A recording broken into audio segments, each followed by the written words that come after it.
खुलुमबाय लोगोफोर, डियार ब्रह्म चेनेलनि खौरां नायगिरि गासैबो रायजो राजा नोंथांमोननिसिम गोजोन फुंबिलिनि गाहाम हामलायथि बावहरग्रोनाय जाबाय। आं दिनै नोंथांमोननि सिगाङाव आरोबाव माखासे गोदान खौरां लानानै फैबावलायबाय। आसा खालामो नोंथांमोनहा खौरांखौ खोनासंनानै मोजां मोनगोन। दिनैनि गाहाय रादाबफोराव दङ BTC बिधान सभाया 101.20 कौटि रांनि भट होनानै एकाउन्ट बाजेट पास खालामो। झारखन्डआव एयार एम्बुलेन्स जाब्रबथायाव 7 सुबुंनि जिउ खहा। काजिरङानि पानबारि रिजार्भ फरेस्टखौ दावबायारिफोरनि थाखाय खुलिफिनबाय। बङाइगावआव लामा जाब्रबथायाव 1 सुबुंनि जिउ खहा। जायगानि सुबुंफोरा हादोरसा राजा लामाखौ होबथायो। सासे लाइमोनखौ आयेन बेरेखा फेग्रा मुवाजों लोगोसे हमनो हायो। शिबसागराव लामा जाब्रबथायाव 2 जुनियर कलेजनि फरायसानि जिउ खहा। थाखो खथायाव फरायसाफोरनो गाज्रि आयदा दिन्थिनायनि दायाव फोरोंगिरिखौ खादों। गोख्रैथिजों खारनाय पेसेन्जार बासजों फरायसुलिनि जिउ खहा। दानिया फैदो आबुं रादाबाव। गिबि खौराङावनो दङ BTC बिधान सभाया 2026 मायथाइनि थाखाय 101.20 कौटि रांनि भट होनानै एकाउन्ट बाजेट पास खालामो। 2026 मायथाइनि बड'लेण्ड टेरिटरियेल काउन्सिल लेजिस्लेटिभ एसेमब्लिनि सानसेयारि बाजेट जथुम्माया एबा एकाउन्टनि सायाव भट होनाया 24 फेब्रुवारि खालि क'क्राझारनि BTC लेजिस्लेटिभ एसेमब्लियाव खुंफुंनाय जादों। जथुम्माखौ बुंथिगिरि त्रिदिप दैमारिया मासिगिरि खालामदों। गाहाय आयदाफोरनि गेजेराव पाब्लिक हेल्थ इन्जिनियारिं, हारिसा आरो गोग्लैसोनानै थानाय थाखोफोरनि सुबुं मैदेर दाङाबाजि, आबाद, सोलोंथाइ, हा आरो खाजोना बायदिफोरखौ लानानै सावरायनाय जादों। BTCनि गाहाय हाग्रामा महिलारिया रांखान्थियारि बोसोर 2026 नि थाखाय भट अन एकाउन्ट बाजेट गथायदोंमोन। सरासनस्रा बाजेटनि सिङाव अनसुंथाइनि थाखाय सुफुंग्रा दाबिखौ 10,120 लाख रां थि खालामनाय जादों, जाय 101.20 कौटि जायो। बे थिखानाय रांफोराव सरकारनि हादोरसा गावनि गोनांथि जौगानाय स्किमजों लोगोसे BTCनि इसिङारि खाजोना फुंखानिफ्राय मोन्नाय रांफोरबो दं। सोद्रोमाफोरजों गुवारै सावरायनायनि उनाव हाउसआ भट अन एकाउन्ट बाजेटखौ पास खालामो। जथुम्मानि समाव बुंथिगिरिया 2026 मायथाइनि बाजेट जथुम्मानि थाखाय BTCनि बिधान सभानि नेम खान्थि आरो फालांगि सामलायनायनि नेम 230 नि सिङाव राङारि बोसोनगिरि कमिटि BACनि रिपर्टखौबो गथायो। BTC बिधान सभायाव नेमखान्थि आरो फालांगि सामलायनायनि नेम 9(1) नि सिङाव मासिगिरिनि पेनेल दानाय सोद्रोमाफोरनि मुंफोरखौबो फोसावनाय जायो। नैथि खौराङाव दङ झारखन्डनि चतरा जिल्लायाव एयार एम्बुलेन्स जाब्रबथायाव 7 सुबुंनि जिउ खहा जादों। झारखन्डनि चतरा जिल्लायाव समबारनि मोनायाव सासे बेरामिखौ रांचीनिफ्राय गोदान दिल्लीसिम लांनाय एयार एम्बुलेन्स जाब्रबथायाव 7 सुबुंनि जिउ खहा जायो। हरनि 10 रिंगानि गेजेराव हादोरारि राजथावनियाव सौहैनो गोनां बे बिरखंआ दिल्लीयाव सौहैनायनि सिगांनो जाब्रबथायाव गोग्लैयो। डिरेक्टरेट अफ सिभिल एभिएशननि बादिब्ला बे बिरखंआ मोनाबिलिनि 7:34 रिंगायाव कलकाताजों फोनांजाब आरो राडार फोनांजाब खोमायो आरो बेनि दसे उनावनो झारखन्डनि सिमरिया खाथिनि हाग्रायाव जाब्रबथाय जायो। हरनि 10:20 रिंगायाव जाब्रबथायनि खौरां मोननायनि उनावनो पाइलट, लोगो पाइलट, बेरामि आरो मेडिकेल स्टाफजों लोगोसे गासै 7 सुबुंफोरखौ थैबाय होननानै फोसावनाय जायो। थामथि खौराङाव दङ काजिरङानि पानबारि रिजार्भ फरेस्टखौ दा दावबायारिफोरनि थाखाय खुलिफिनबाय। काजिरङानि पानबारि रिजार्भ फरेस्ट, जायखौ काजिरङानि रेन फरेस्ट होननानैबो मिथिनाय जायो, मैयानिफ्राय मावख'आरि महरै दावबायारिफोरनि थाखाय बेखेवबाय। पानबारिया गोबां दाव हारिसाफोरनि थाखाय मोनसे थाग्रा थावनि, जेराव अर्निथ'लजिस्ट आरो दावबायारिफोरनो साबसिन दाव नायनायनि खाबु होनो थाखाय अबजारभेशन टावारफोर गायसननाय जादों। दावफोरल' नङा, बे हाग्रामाया गोबां रोखोमनि हाग्रानि जिब-जुनारफोरनि न'। दावबायारिफोरा जिप साफारिनि गेजेरजों पानबारिनि समायना महरखौ नायनो हागोन, जाय बे मिथिंगायारि समायनाखौ खाथिनिफ्राय मोनदांथि होयो। दिथागिरि सनाली घ'षनि बादिब्ला पानबारियाव एशियान फेरि ब्लुबार्ड, ग्रेट इन्डियान हर्नबिल, जेरडान्स बाजा, ब्लेक बाजा, पाइड फल्केनस आरो रुबी गाल सार्नबार्ड बायदि बायदि 300सो दावनि हारिसाफोर दं।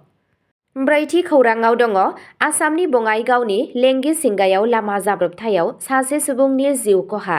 जायगानि सुबुंफोरा हादोरसा राजा लामा 2 खौ होबथायो।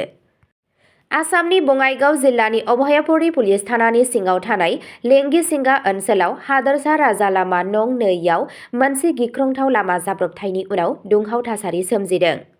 बे जाब्रबथायाव गंनै मटर साइकेल आरो गंसे साखा खबनैजों मोगा-मोगि जानांदों, जायनि जाहोनाव सासे बाइक सालायग्राया लोगो लोगो जिउ खोमायो। जिउ गोमानाय सुबुंखौ रफिकुल इस्लाम होननानै सिनायथि मोननाय जादों। जाथायनि उनावनो रागा जोंनानै जायगानि सुबुंफोरा हादरसा राजा लामा 2नि जाब्रबथाय जानाय जायगायाव लामा होबथायो। सोमावसारगिरिफोरा इयुननि जाब्रबथायफोरखौ होबथानो थाखाय जायगायावनो स्पिड ब्रेकार फज'नो दाबि खालामो आरो थैनाय सुबुंनि नखरनो 20 लाख रांनि अनसुंथाइ होनांगौ होनना दाबि खालामो। उनाव पुलिस आरो सासे मावफुं मेजिस्ट्रेटआ जाथायथिलियाव सौहैयो आरो सोमावसारगिरिफोरखौ नांगौ जानाय राहा लानाय जागोन होननानै खोथा होयो। बे खोथा मोननायनि उनाव सोमावसारगिरिफोरा होबथानायखौ बोखारदोंमोन।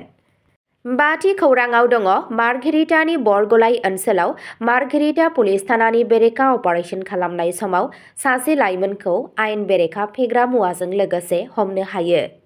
फेग्रा मुवानि हेंथायै सोलिबाय थानाय केम्पेइननि बाहागो महरै लेड आउटपस्टनि इनचार्ज रेशन थापानि दैदेननायाव बे अपारेशनखौ खालामनाय जादोंमोन। सुलुंनिफ्राय मिथिनो मोननाय बादिब्ला जायगानि सांग्रां सुबुंफोरा थांनाय 24 फेब्रुआरि खालि बरग'लाइ रेलवे स्टेशननि साखाथियाव सासे सन्देह गोनां सेंग्राखौ हमनानै पुलिसनो गथायना होयो। दायनिगिरिखौ कानु तान्ति होननानै सिनायथिनाय जादों। खौरां मोननाय बादिब्ला नागिरनायनि गेजेरजों पुलिसआ बिथांनि कब्जानिफ्राय 1.68 ग्राम सन्देह गोनां होबथानाय फेग्रा मुवाजों लोगोसे 34,970 रां नोगोद रां बोखांनो हायो। बिथांखौ हमनानै लानाय जादों आरो आरोबाव नायबिजिरनाया सोलिगासिनो दं। 6थि खौराङाव दङ शिबसागराव लामा जाब्रबथायाव सानै जुनियर कलेजनि फरायसानि जिउ खहा। बे जाब्रबथाया बरालनि गौरीसागर दिखौमुख फोनांजाब लामायाव जादों। जिउ गोमानाय सुबुंफोरखौ 16 बोसोर बैसोनि प्रियानुज बरा आरो रिंकु रन्जन दत्त होनना सिनायथिनाय जादों। सानैबो गौरीसागर पुलिस थानानि सिङाव थानाय थागिरि। खौरां मोननाय बादिब्ला सानै फरायसाया गौरीसागर जुनियर कलेजनि जौसिन गेजेर फरायसालिनि 7थि बोसोराव फरायगासिनो दंमोन। बिथांमोनहा AS04AJ8366 रेजिस्ट्रेशन नम्बरनि गंसे स्कुटिजों कलेजनिफ्राय न'फारसे फैफिनबाय थानाय समावनो उनथिंनिफ्राय एखे लामाजों थांबाय थानाय गंसे मटर साइकेलजों सौग्रावनानै थाङो होनना खौरां मोननाय जायो। सौग्रावनाया ओरैबायदि गोब्राबमोन दि स्कुटिया आरोबाव स्किप जानानै गंसे स्विफ्ट डिजायार कार AS06AV6343 नम्बर गोनां गारिजों सौग्रावहैयो। सौग्रावनायनि जाहोनाव सानैबो फरायसाया स्कुटिनिफ्राय गोग्लैयो। बेनिनो सासेया लोगो लोगो जिउ गोमायो आरो गुबुन सासेया देहा फाहामसालिसिम थांनाय समाव जोखोम जानायनि जाहोनाव जिउ गोमायो। खौरां मोननाय बादिब्ला जाब्रबथाय सोमजिनाय मटर साइकेला थाबैनो जाथायथिलिनिफ्राय खारलाङो। पुलिसआ गोथै सहखौ बोखांनानै पस्टमर्टेम आनजाद नायनो थाखाय शिबसागर सिभिल हस्पिटालाव दैथायहरो। दासान्दि जाथायनि सायाव नायबिजिरनाया सोलिगासिनो दं। 7थि खौराङाव दङ थाखो खथायाव फरायसाफोरखौ गाज्रि आयदा दिन्थिनायनि दायाव फोरोंगिरिखौ खादों। आसामनि धुबरी जिल्लानि गंसे सोरखारि गुदि फरायसालिनि सासे फोरोंगिरिखौ थाखो खथायाव उन्दै गथ'साफोरनो गाज्रि आयदा दिन्थिनायनि दायाव हमनाय जादों। 989 नं बालुरसार ओनसोलनि राष्ट्रभाषा हिन्दी गुदि फरायसालिनि फोरोंगिरि दायनिगिरि आब्दुल खालिकखौ 24 फेब्रुआरि मंगलबार खालि गार्जेनफोरनि अजदनि उनाव धुबरी सदर पुलिसआ गावसोरनि आवथायाव लायो। फरायसाफोरा न'आव थांनानै फरायसालिनि समाव गावनि मबाइल फनखौ बाहायनानै थाखो खथायाव उन्दै फरायसाफोरनो रोखा आरो साबजाथावै सावगारि दिन्थिदोंमोन होनना बिमा-बिफानो जाथायनि सोमोन्दै खोन्थायो। बे अजदफोरखौ लानानै गिनानै बिमा-बिफाफोरा वार्ड कमिशनार जयदेब कृष्ण पलखौ लोगो हमो आरो गावनि गथ'फोरनि रैखाथिखौ थि खालामनो थाखाय थाबैनो राहा लानो दाबि खालामो। मंगलबारनि फुंबिलियाव पलआ फरायसालियाव थाङो आरो नेमखान्थि बादियै गाहाय फोरोंगिरि राकेश रयनो बे अजदफोरनि सोमोन्दै फोरमायहरो। खौरां गोसारनाय लोगो लोगो गोबां अनजिमानि बिमा-बिफाफोरा केम्पासआव ज' जादोंमोन, जायनि जाहोनाव दुंहाव थासारि सोमजिदों आरो गोख्रों हेंथा जादों। रायजो-राजाफोरनि रागा जोंखांनायजों लोगोसे फरायसालिनि बिबानगिरि आरो वार्ड कमिशनारआ पुलिसखौ लिंहरो। धुबरी सदर पुलिस थानानि मावख'गिरिफोरा जाथाय जायगायाव सफैयो आरो आब्दुल खालेकखौ गावनि आवथायाव लायो। पुलिसआ केस थिसनबाय आरो दायनिगिरिखौ धुबुरी सदर पुलिस थानायाव सोंथि खालामगासिनो दं।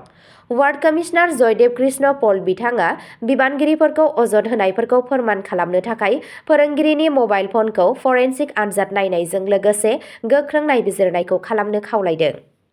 9थि खौराङाव दङ चापराव गोख्रैथिजों खारनाय पेसेन्जार बासजों फरायसालिनि जिउ खहा। थांनाय 20 फेब्रुआरि खालि फरायसालिनिफ्राय न'आव फैफिननाय समाव 7 थाखोनि फरायसा हिमाक्षी रयआ चापर पुलिस थानानि सिङाव थानाय बहालपुरनि टटपारा घाटिनि माहारियारि राजा लामा 17आव गोब्राबै जोखोम जादों। बे सौग्रावनायनि जाहोनाव खर'आव गोब्राबै जोखोम जादोंमोन, जायनि जाहोनाव नखरनि सुबुंफोरा बिथांखौ थाबैनो फाहामथाय होनो थाखाय बङाइगावनि गंसे प्राइभेट देहा फाहामसालियाव दैथायहरो।